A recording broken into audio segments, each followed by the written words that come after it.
दोस्तों, निधिवन के रहस्य के बारे में कई वीडियो मौजूद है जहां पर निधिवन के रहस्य के बारे में तरह तरह की बातें की जाती हैं। यहां पर आज भी श्री कृष्ण गोपियों के साथ रास रचाते हैं। निधिवन का परिसर पूरे दिन भक्तों के लिए खुला रहता है, परंतु शाम होते ही इसे पूरी तरह से देखकर बंद कर दिया जाता है। कहा जाता है कि रात के वक्त इस निधिवन में जो भी रुका है या तो वह पागल हो गया या तो उसकी मृत्यु हो गई, इसीलिए रात के वक्त यहाँ कोई नहीं ठहरता। ये सब तो आप लोगों ने कई बार सुना होगा, लेकिन आज हम आपको एक ऐसे इंसान के बारे में जानकारी देंगे जिसने कई बार निधिवन में राधा रानी और श्री कृष्ण को रास रचाते देखा है। आपको जानकर हैरानी होगी, जहाँ यह सब देखे जाने के बाद या तो वो व्यक्ति पागल हो जाता है या तो उसकी मृत्यु हो जाती है, परंतु फिर भी यह आदमी कैसे बच गया।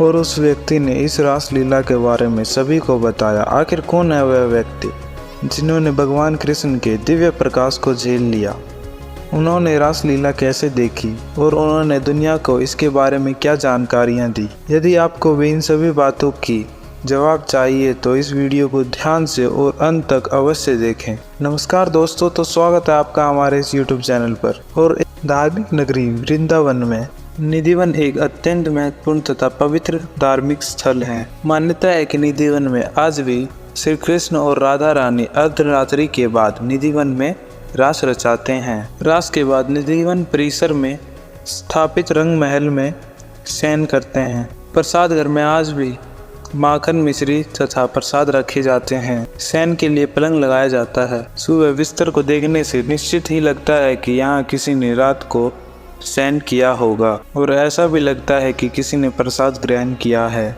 लगभग 2-2.5 एकड़ में फैले निधिवन के वृक्षों की यह खासियत है कि किसी भी वृक्ष की डाल सीधी नहीं होती तथा इन वृक्षों की डालें नीचे की ओर झुकी हुई भी होती है। निधिवन परिसर में ही सम्राट एवं द्रुपद के जनक स्वामी हरिदास जी की जीवित समाधि रंग महल बांके बिहारी जी का प्राज्ञ स्थल है। राधा रानी वंशीधर और आदि दर्शनीय स्थल है। निधिवन दर्शन के दौरान वृंदावन के पंडित पुजारी और गाइड द्वारा जो निधिवन के बारे में जानकारियां दी जाती हैं, उसके अनुसार प्रतिदिन रात में होने वाली रास लीला को देखने वाला इंसान अंधा बहरा गूंगा या पागल या फिर उसकी मृत्यु हो जाती है, ताकि इस रास लीला के बारे में वह किसी को ना बता सके। इसी कारण रात 8 बजे के बाद पशु पक्षी परिसर में दिन भर दिखाई देने वाले बंदर, भक्त पुजारी इत्यादि सभी यहाँ से चले जाते हैं और परिसर के मुख्य द्वार पर ताला लगा दिया जाता है।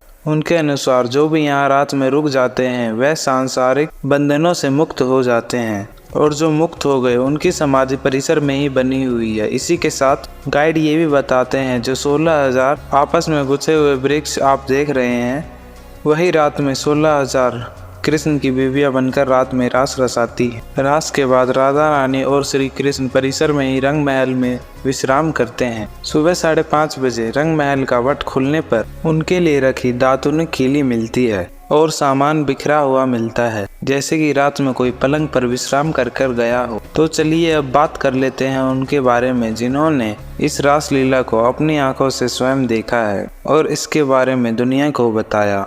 सन 1478 अलीगढ़ के हरिदासपुर में एक दिव्य बालक का जन्म हुआ जिनका नाम हरिदास रखा गया। उनके पिता का नाम आशुधीर और माता का नाम गंगा देवी था।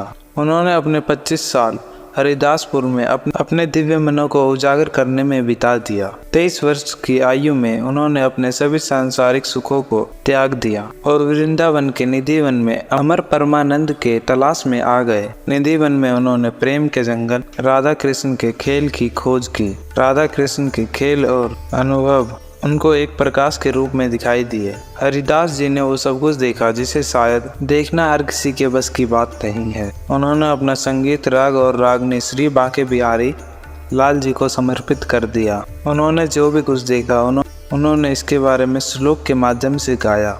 दोस्तों, वृंदावन में आप जो बांके बिहारी की मूर्ति देखते हैं, उस मूर्ति को स्वयं श्री कृष्ण ने हरिदास जी को दिया था। श्री हरिदास जी ने भी इस मूर्ति की काफ़ी दिनों तक वृंदावन में ही रहकर पूजा की। बाद में मंदिर का निर्माण करवाकर इसे मंदिर में ही स्थापित करवा दिया गया। हरिदास जी ने अपने पूरे जीवन में श्री राधा रानी और कृष्ण जी का भजन गाया और अपना जीवन श्री कृष्ण जी को ही समर्पित कर दिया। 15वीं सदी में वह यहाँ पर रहकर भगवान की आराधना किया करते थे। उस समय वह भगवान श्री कृष्ण के साथ गोपियों के अलग अलग अलौकिक रास को वह अपनी आंखों से देखते थे। ऐसी सच्ची भक्ति और भगवान के प्रति प्रेम की मूर्त संत हरिदास जी को और बाकी बिहारी लाल जी की जय। तो दोस्तों इस वीडियो में इतना ही। अगर आपको वीडियो थोड़ा सा भी अच्छा लगा हो तो वीडियो को लाइक शेयर सब्सक्राइब करना ना भूलें तथा बेल आइकन को भी दबाना ना भूलें। धन्यवाद। मिलते हैं अगली वीडियो में।